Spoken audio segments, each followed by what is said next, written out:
Sometimes the strongest feelings are the ones we're told to deny.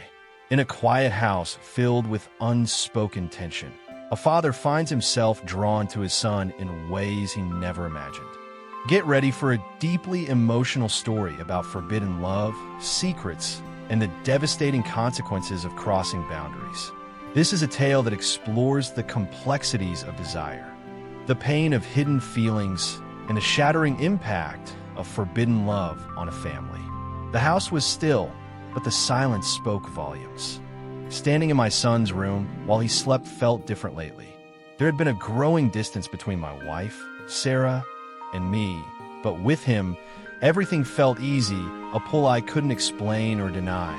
And I wondered what it meant. Was this the start of something unexpected or the unraveling of everything I knew? It all began one quiet morning as I sat alone at the kitchen table, my coffee cooling in front of me. The low hum of the fridge in the corner was the only sound, a distant reminder of normalcy as I tried to lose myself in its rhythm. The soft glow of the overhead light bathed the room, casting long shadows that seemed to stretch out, amplifying the growing distance between Sarah and me until it filled the entire house. I've been distant lately, but not in the way most people think. I wasn't exactly pulling away in the physical sense. Sarah still woke up beside me. We still had our dinners together, the occasional movie night, but the emotional distance had begun to settle in like a heavy fog. We weren't fighting, but we weren't close either. And deep down, I knew why. It wasn't just Sarah. It wasn't just that we'd fallen into the routine that many couples do after years of marriage. No, it was something deeper, something more primal, and had everything to do with our son, Alex. Alex was 18 now, just finishing up his senior year in high school. But there was something about the way he carried himself that I couldn't shake. It was subtle, his confidence, swagger. The way he looked at me sometimes, the way his hands brushed against mine in moments when he thought no one was watching.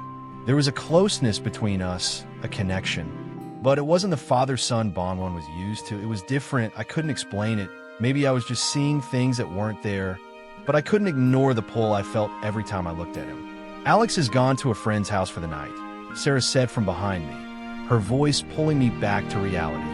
I hadn't even realized she was standing there watching me. I nodded, not trusting myself to say anything. I didn't know what to say. I couldn't talk to her about this, about him, about what was happening to me. You've been quiet lately, Sarah continued, walking toward the kitchen counter. You've been distant. Is there something going on with you with us?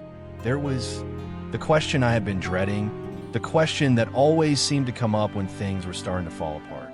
I forced a smile, but I knew it was weak. I'm fine, just a little tired. That's all. She studied me for a long moment, her eyes narrowing as if trying to find the words to probe deeper. But then she sighed, dropping her gaze to the counter. I've been feeling it too. I can't remember the last time we, my pulse quickened, but I kept my face neutral. What do you mean? She bit her lip, clearly trying to gather her thoughts. When was the last time we had a real conversation, a real connection? You used to tell me everything, and now...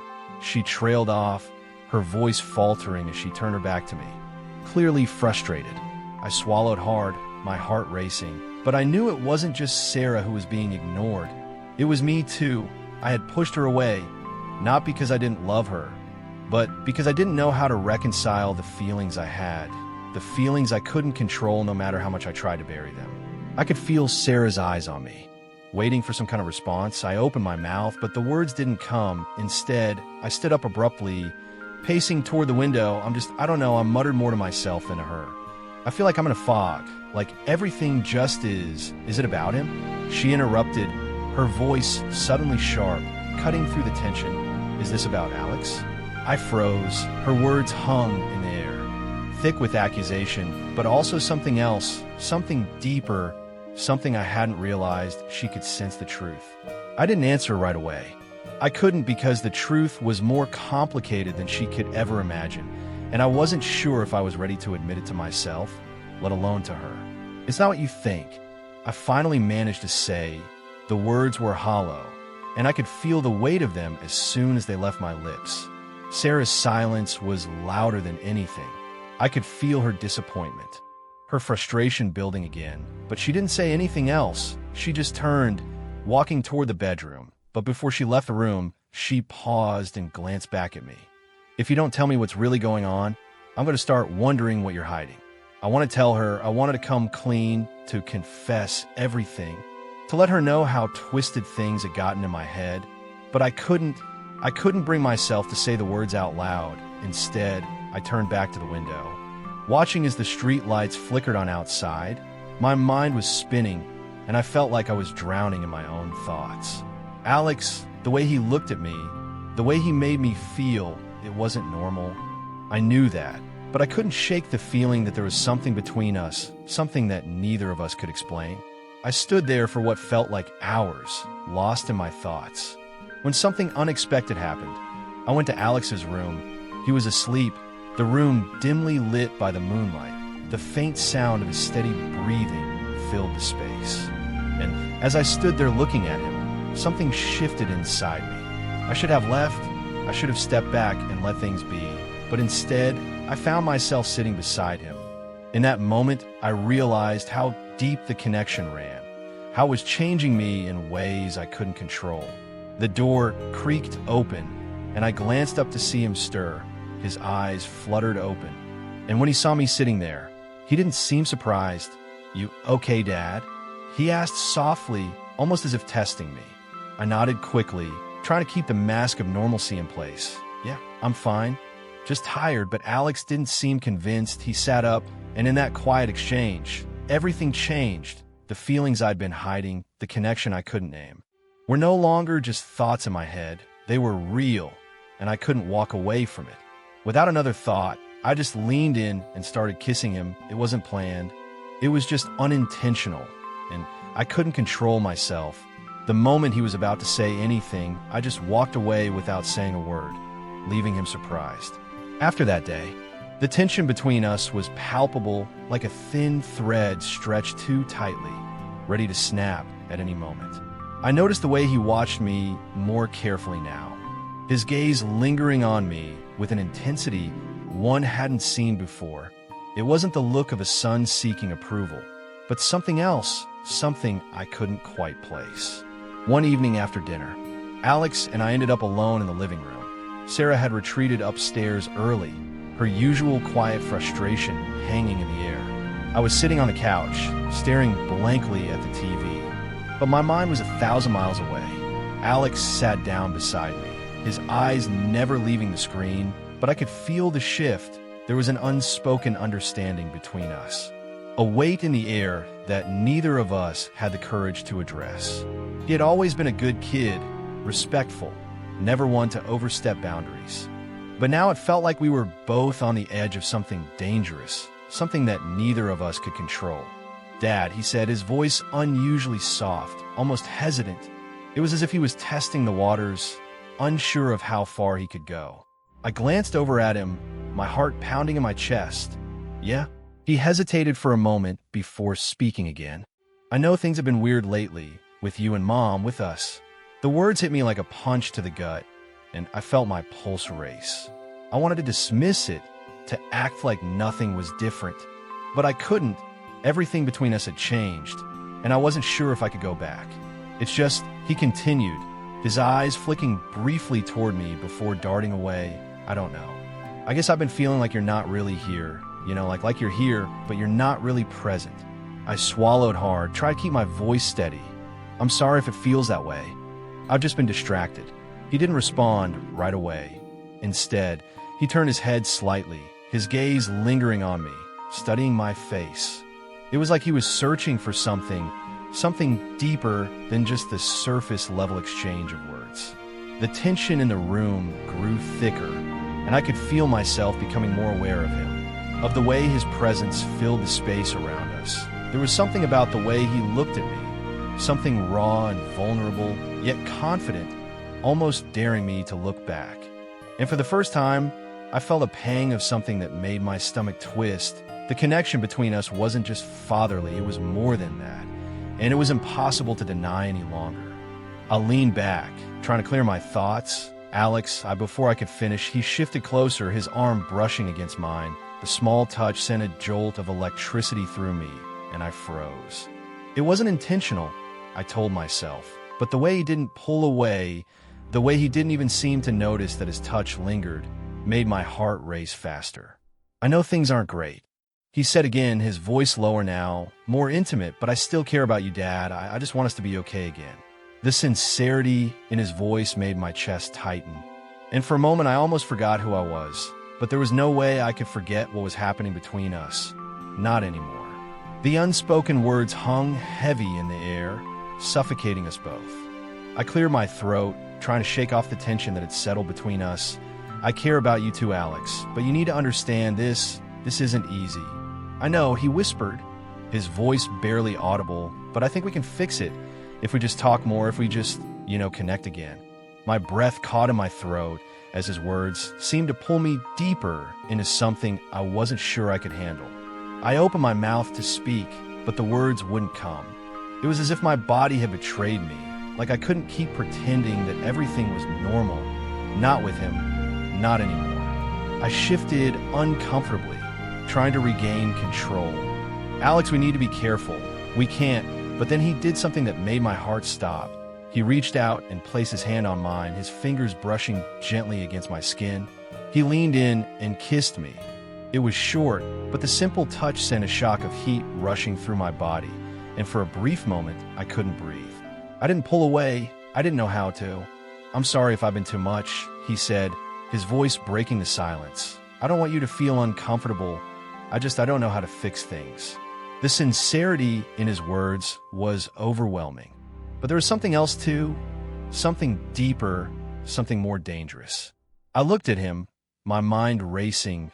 The weight of the moment was unbearable, the pull between us undeniable. I knew I should have pulled away, should have stood up and walked out of the room before things went any further, but I didn't, I couldn't. Instead, I found myself leaning and ever so slightly, drawn to him like a moth to a flame. His eyes met mine, dark and intense, and for a split second, I thought I saw something there, something that mirrored my own longing, my own confusion. I didn't move, neither did he. Then the door creaked open, and Sarah stepped into the room. The spell was broken. Alex pulled his hand away quickly, his face flushing with embarrassment, and I snapped back to reality. Sarah stood in the doorway, watching us with a look I couldn't quite decipher. The tension was thick, suffocating, and the room suddenly felt too small. I thought I heard something, Sarah said, her voice shaky. What's going on here? I stood up, trying to hide the panic rising in my chest. Nothing, we were just talking. Alex stood as well, his face pale, and for a moment I saw something in his eyes, a mix of regret, confusion, and something else that I couldn't place. Sarah didn't say anything else. She just turned and left the room, the door clicking shut behind her. The silence that followed felt deafening, and I couldn't shake the feeling that everything had just changed. I wanted to go after her, to explain myself, to fix what had just happened, but I couldn't fix this, not anymore. Alex didn't speak, he just stood there, his back to me, staring at the spot where Sarah had just been. The air between us had shifted irreversibly, and I wasn't sure if I could ever go back to pretending like it hadn't. It's strange, the way a moment can slip by without you realizing just how much it's going to change everything. 1 minute, everything feels normal. The next, the weight of it all is crushing you. Sarah's absence that evening wasn't a relief like I thought it would be. It was the exact opposite. It left an emptiness in the house that felt wrong. Her footsteps up the stairs had barely echoed when I felt that familiar pull toward Alex again. The tension between us was undeniable now. A magnetic force that neither of us could deny, but also something neither of us knew how to handle. It wasn't just the glances anymore, the accidental touches. It was the way our bodies responded to each other, the way the air seemed to vibrate with every unspoken word. The next few days passed in a blur of awkward moments and stolen glances. Every time Alex walked into a room, I felt the hairs on the back of my neck stand up. He'd smile like everything was normal, like I wasn't the one whose thoughts were now tangled with his in ways they shouldn't be. But there were moments when I could tell he wasn't pretending anymore. The way his eyes would linger on me just a bit too long. The way his breath would catch when we brushed against each other in the hallway. It was all too much. Then one night it happened. Sarah had gone to bed early. The way she usually did when things were off between us. Alex and I found ourselves alone again. The house was quiet except for the hum of the refrigerator, and I could feel my heart racing as I stood in the kitchen wiping down the counters. I could hear his footsteps behind me before I even turned around. "I need to talk to you," Alex said. "I don't know how to explain this," he began, taking a step toward me, his eyes never leaving mine.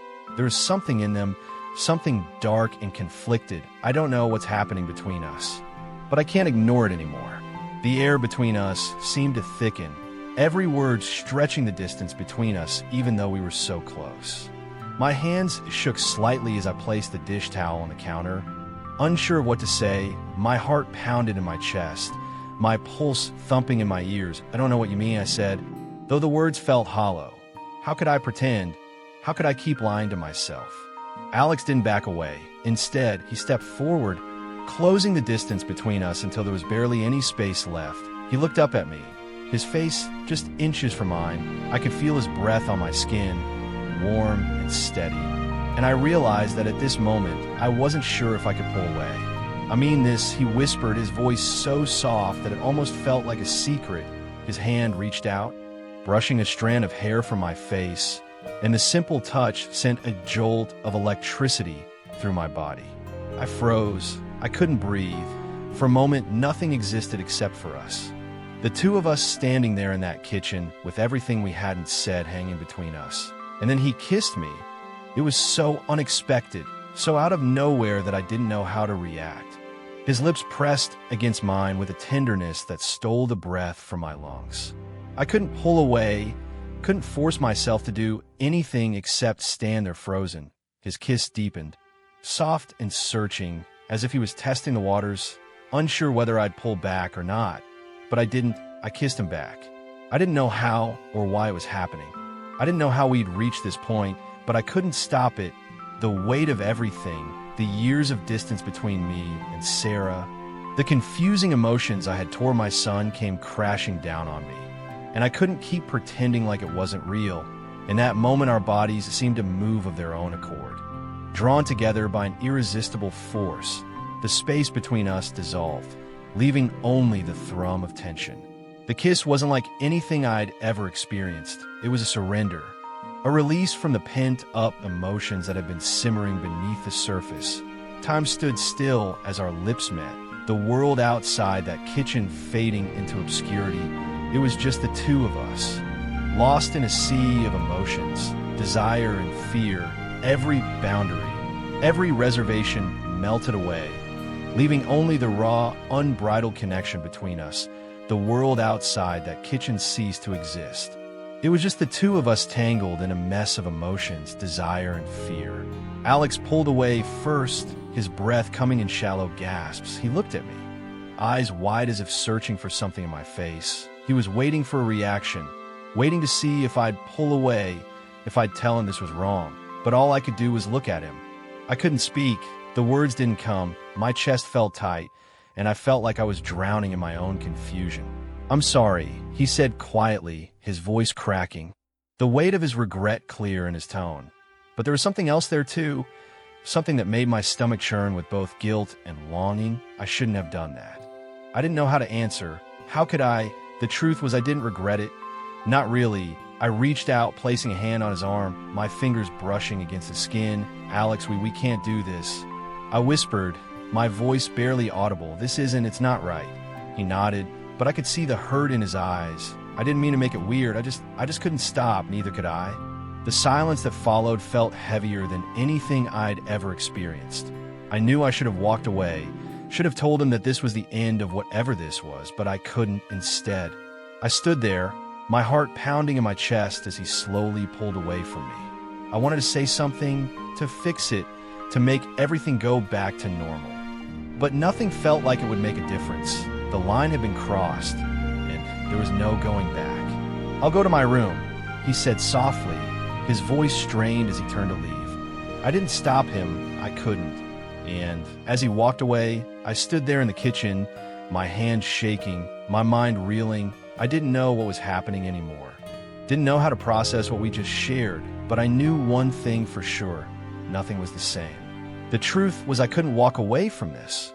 Not now, and I didn't know if I ever could. I couldn't breathe. The seconds stretched into infinity as I stood there in the kitchen, my hands still shaking from the kiss.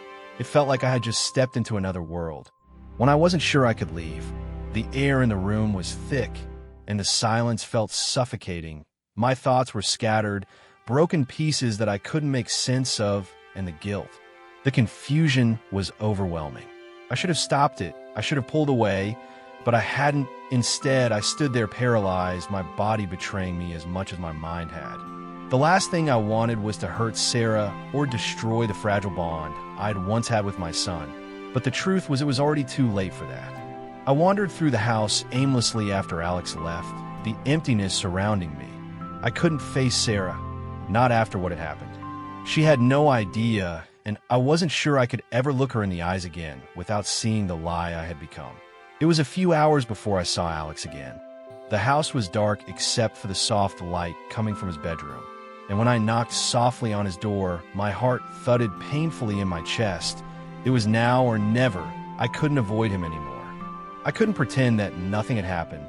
When he opened the door, he was standing there in a t-shirt and pajama pants, looking like the same boy he had always been. But he wasn't, not anymore. Not after what we had shared. "Dad," he said, his voice low. He seemed as uncertain as I felt. "Can we talk?" I nodded, stepping into the room. It felt strange being in here, in his space, with the weight of everything hanging between us. "I didn't mean for any of this to happen," he started, his eyes avoiding mine as he sat down on the edge of his bed. "I never meant to hurt you. I don't know." It felt like everything was pulling us closer, and I couldn't stop myself. I could see the confusion in his eyes, the same one I was feeling. This wasn't how it was supposed to be. He was my son, I was his father, but the way he was looking at me, the way he spoke, it was like we had crossed a line that couldn't be uncrossed. "You didn't hurt me," I whispered, though I didn't even know what that meant anymore. "It's not your fault. It's just complicated. I never expected it to be like this, Alex. I never expected you to feel this way." There was a long pause, and then he looked up at me, his eyes filled with uncertainty. "What happens now, Dad? Are we supposed to pretend like this didn't happen?" I shook my head, my chest tightening. I don't know what to do, but I know that we can't just go back to what we were before. It's too late for that." Alex's gaze dropped, and I could see the pain in his eyes. "I don't want things to be messed up between us," he said quietly, his voice breaking, "but I don't want to lose you either." The words hit me harder than I expected. I didn't know how to fix this.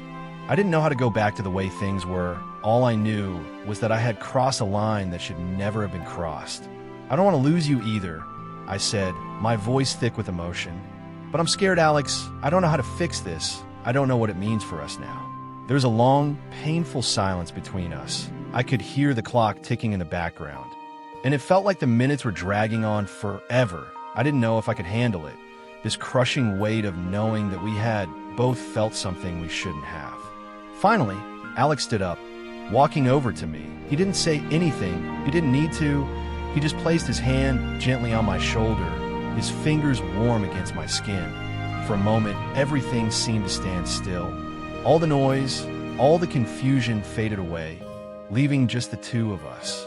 "I think we need some time," Alex said softly, his voice steady despite the pain in his eyes, "to figure things out. I don't know what's going to happen, but I think we need to take a step back." I nodded, feeling a mixture of relief and dread. I knew he was right. We needed space, time to breathe, time to think. But I also knew that things could never be the same again. "I'll give you all the time you need," I said, my voice barely above a whisper for the first time in a long while. I didn't know what the future held. Everything was uncertain, and the one thing I had always believed to be true, our family, was now fractured, broken by something I couldn't control. Alex turned to leave, but then he paused, his back still to me. "I love you, Dad," he said quietly, his voice so soft I almost didn't hear it. "I love you too, son," I said, the words feeling foreign on my lips, but I meant them. I always had, even when things had gotten messy, even when I didn't know what was happening anymore. I still loved him. He left the room without another word. And I stood there for a moment, listening to the faint sound of his footsteps receding down the hallway. The house felt empty again. But it wasn't just Sarah's absence I was feeling. It was everything, the weight of the past, the confusion of the present, and the uncertainty of what was to come. I sat down on the edge of the bed, my head in my hands, trying to make sense of everything that had just happened. I couldn't deny that what had passed between Alex and me had been more than just a mistake. It had been a connection, something that I didn't know how to explain, but I also couldn't ignore the fact that it had broken something in me, something that couldn't be fixed with time or words. I didn't know where to go from here. All I knew was that the line had been crossed and there was no going back. I had lost something that I could never get back. And the truth was I wasn't sure if that was a good thing or a bad thing. As I lay down in bed that night, the darkness surrounding me, I realized something. Sometimes the things we try to bury don't stay buried. They rise to the surface, and no matter how hard we try to ignore them, they change us forever. I didn't know what would happen next. I didn't know how to make sense of any of it, but I knew one thing for sure. I couldn't pretend anymore. I couldn't lie to myself. And whatever happened now, I had to face it. I spent the next few days in a haze, not sure if I was awake or dreaming. The conversations with Alex have been few and far between, each one leaving me with more questions than answers. It was clear we were both lost, unsure of where to go from here, unsure of what this new, unspoken bond between us meant. Sarah had noticed a shift too. I could see it in her eyes when she looked at me, the suspicion, the doubt. She didn't ask me about it, about Alex, about what had happened, but I could feel the weight of her unspoken questions. It was like she knew something was wrong, even if she didn't know what exactly, and the silence between us only grew heavier. I found myself avoiding her when I could, pretending to be busy with work or any excuse that kept me away from her questioning gaze. It wasn't that I didn't love her, it was just that I couldn't face her. Not yet. Not when the truth about what had happened with Alex hung over me like a storm cloud. The nights were the hardest. It was when the house was still, when the lights were off, and the only sound was the soft creak of the floorboards beneath me. I would lie awake staring at the ceiling, unable to quiet my mind. I thought about Alex constantly. What had I done? What had we done? There was no going back, and I couldn't help but wonder if that was a good thing or a bad thing. One evening, I found myself standing in the living room, looking out the window. It was dark, the street lights casting long shadows across the driveway. And for a moment, everything felt normal again, almost like the world hadn't changed, but it had. And the quiet that I had longed for had become suffocating. I heard footsteps behind me, and without turning around, I knew it was Alex. He didn't speak at first, but I could feel his presence. The weight of his gaze resting on my back, Dad, he said quietly, his voice still carrying that note of uncertainty that had been there ever since that night. Are you free to talk? I turned to face him, my heart in my throat. I didn't know what to say to him anymore. Didn't know if I could ever look at him the same way again. But somehow I knew we needed to talk because the silence between us wasn't helping either of us heal. What is it? I asked, my voice betraying the exhaustion I was feeling. I don't know, he said, his words heavy. I think we need to figure out what happens next, you and me, I mean. I nodded slowly, unable to look him in the eye. The weight of what had happened hung between us, and the uncertainty of our future was like a sharp edge I couldn't escape. We didn't need to say the words. We both knew things had changed forever. And as he stood there waiting for some kind of answer, I realized something. No matter how much I wanted to go back to the way things were, there was no going back. We were both lost in this. And the only thing I could do now was face the consequences, whatever they might be. We were two people, father and son, caught in a moment that neither of us could fully understand. And perhaps that was all we could do, accept the weight of our actions and figure out how to move forward from here, even if we didn't know what that meant. This story reminds us that love can be complex and sometimes devastatingly forbidden. What do you think should happen next for these characters? Let us know your thoughts in the comments below. If you were moved by this story, please like this video, subscribe to LGBT Stories for more emotional and romantic tales, and comment your reactions. Your support helps us bring more stories like this to you. Thanks for watching.